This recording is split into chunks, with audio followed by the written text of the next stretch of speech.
There are 54,000 deaf children in the UK right now. And there's one thing we all have in common, is that we all got to go to school. We know what it's like to be in school today, but what was it like to be a deaf student 50 years ago? Or 100 years ago. Or 200 years ago. Well, we're about to find out. Through interviews with experts and ex-students, we're going to explore the experience of deaf students across the last 250 years. And we'll give you an insight into what it's like to be a deaf student in school today. So let's cast our minds all the way back to the 1700s. The first school for the deaf was opened in Edinburgh in 1760. Children were taught both sign language and lip reading. Throughout the 19th and 20th century, there were a handful of private deaf schools in the UK for those who could afford it. For those who couldn't, there were charitable deaf schools where children would be given a place at the school through a vote. People who donated money to the school would vote on which children they thought were most deserving of a place. As part of this Deaf Perspectives project, Hannah has been researching the 1911 census, learning about the lives of deaf people in Suffolk at the time. So I'm Hannah Salisbury and I'm the project coordinator and historical researcher for the Deaf Perspectives project.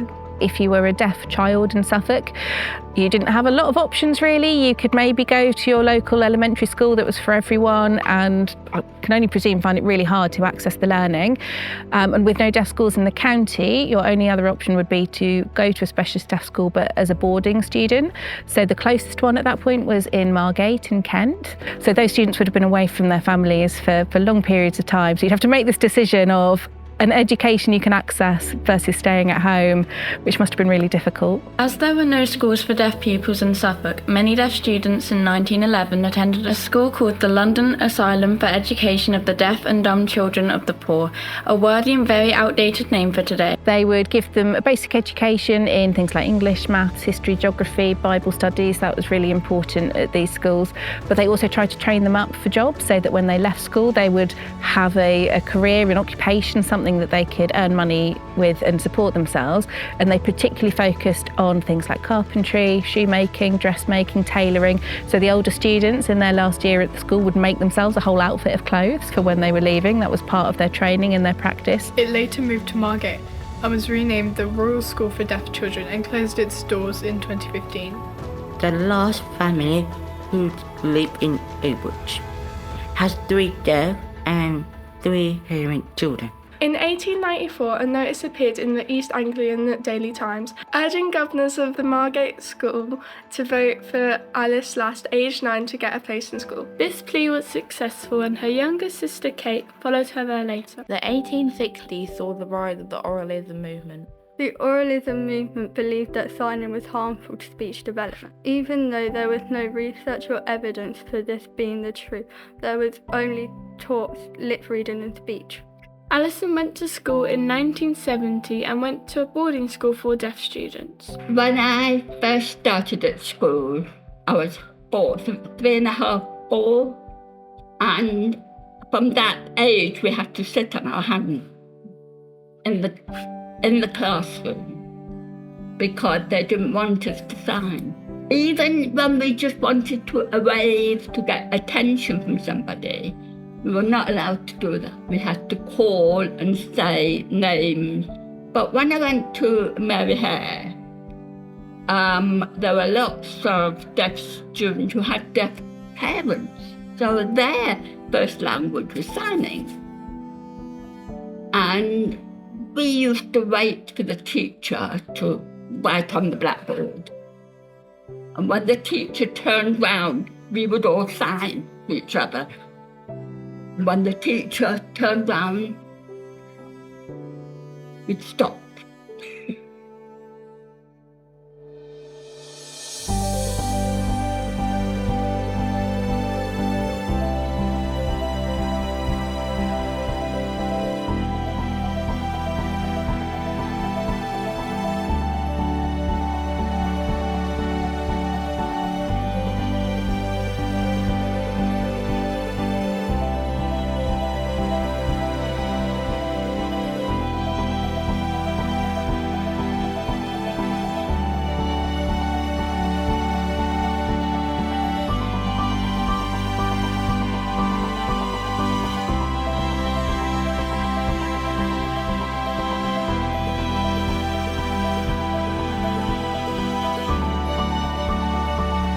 At an international conference on deaf education in 1880, 160 delegates voted for oralism and 4 voted against. No deaf people were consulted at the conference. After this decision, the UK announced that teachers of the deaf had to be trained in oralism, even being taught not to use natural gestures while talking. Again, no deaf people were involved in this decision. This belief continued in the 20th.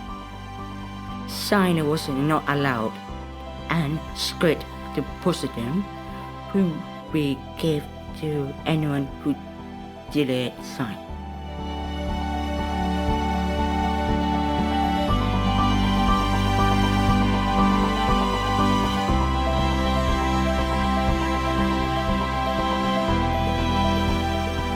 When I was at school, all the students had 10 points, and they were called speech points. Some of the students had deaf parents at home, and it was their first language. If they were caught signing, they lost points.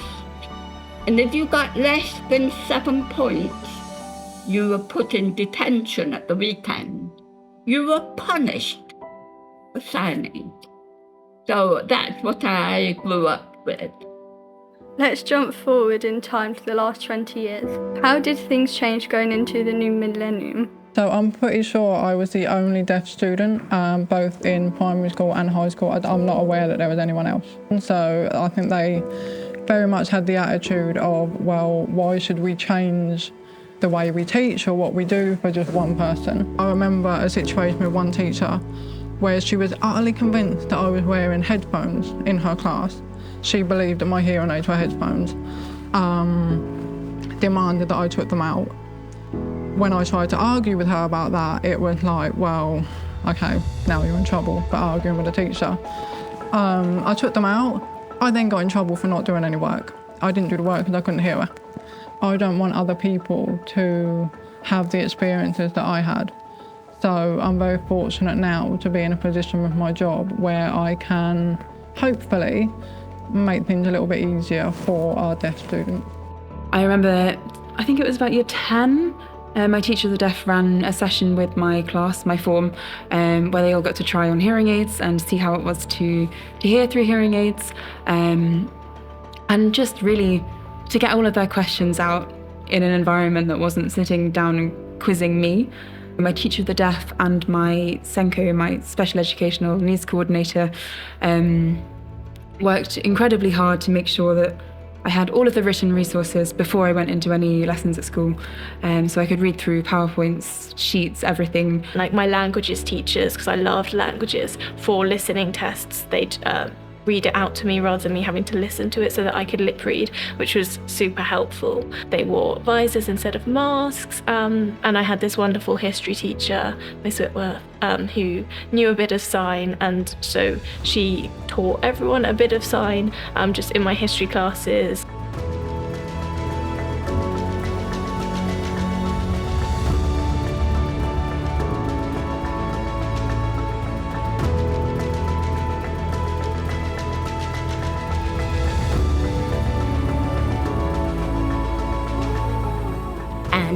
What about right now? What's it like to be a deaf student today? There have been times that teachers have said, oh, you just want to sit next to your friend, when I want to move to like a certain side of someone or further to the front of a classroom. I had a time where a teacher thought that my hearing aid feedback was a phone, and they tried to search everyone's bags for a phone. My experience at Northgate has been amazing, and everyone's been so accommodating, and I wouldn't change a thing. The teachers at school wear the radio aid that the teacher of the deaf gave me. My daughter's brilliant. She will tell her teachers what she needs, and she always has done. And I've always encouraged her to be very open and honest about what it is that she needs. Sometimes I have to tell my teachers off if they don't wear the radio aid. At school, the teachers explain to me one-on-one if I don't understand what they said. It's only in recent years that sign language has started to reimagine deaf education with an emphasis on understanding each student's needs. Today, 84% of deaf students are in mainstream schools rather than deaf schools, but 86% of teachers say they felt their training hadn't equipped them to educate deaf children. In Suffolk, there are 3 mainstream primary schools and 2 secondary schools with deaf resource bases. So we support the entire child. It's what we call holistic care. So we don't just worry about how well you're doing in class, we also worry about how well you're doing as a human. So are you happy? Have you got friends? Are you getting on well? Are you doing the best that you could possibly do? All of that kind of stuff. The teachers that we see in school that are supporting our deaf students are making sure that they're standing still, they're making sure that they are speaking clearly from the front. They're allowing time for our students to process, to kind of think about what they want to say, think about the work. It's important for me to make the classroom accessible for deaf students because ultimately every single child has a right to learn and to have the best access to education. That's how it should be in all schools. And that means that every single child, regardless of what barrier they might have to learning, it's their right, and it is my duty, and it's a teacher's duty to be able to provide them with that. There's this thing called the two-way conversation. So if it does, like, it's not right or it needs to be adjusted, it's good if you've got support.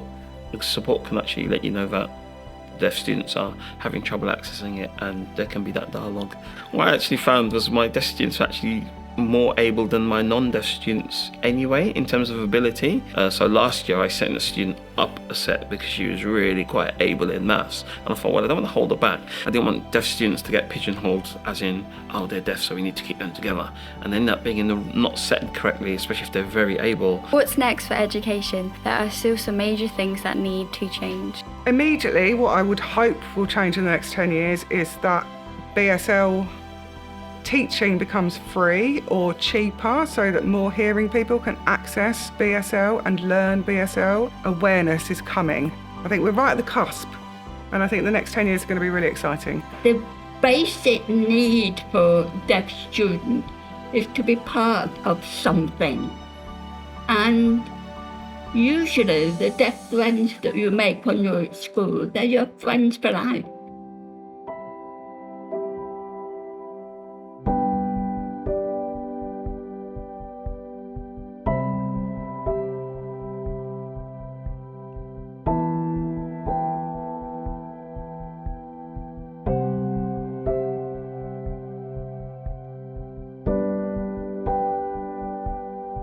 When I come to high school, I hope people will treat me how I would treat them if they were in my position. So for those of us still in school, have you got any advice? Stick up for yourself by saying small things like, can you put me at the front? Can you put subtitles on?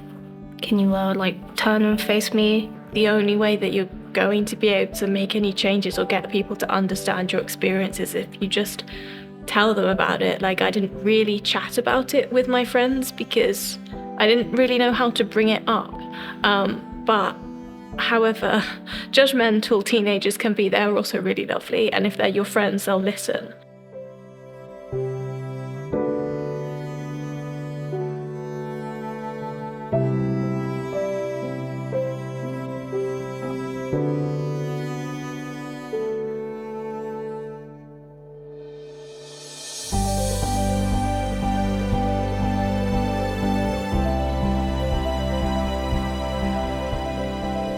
Stand up for yourself.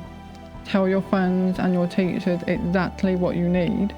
And if they're not doing what you need, do something about it. Don't just put up with being told, get on with it. This goes to everyone, but just go for stuff and don't hold back. I spent so long being ashamed of it, or being, asking why me? Why did this have to be me? But I'm starting to just get on with it and just embrace it. It's taken a very, very long time, and if people can do that earlier on, brilliant.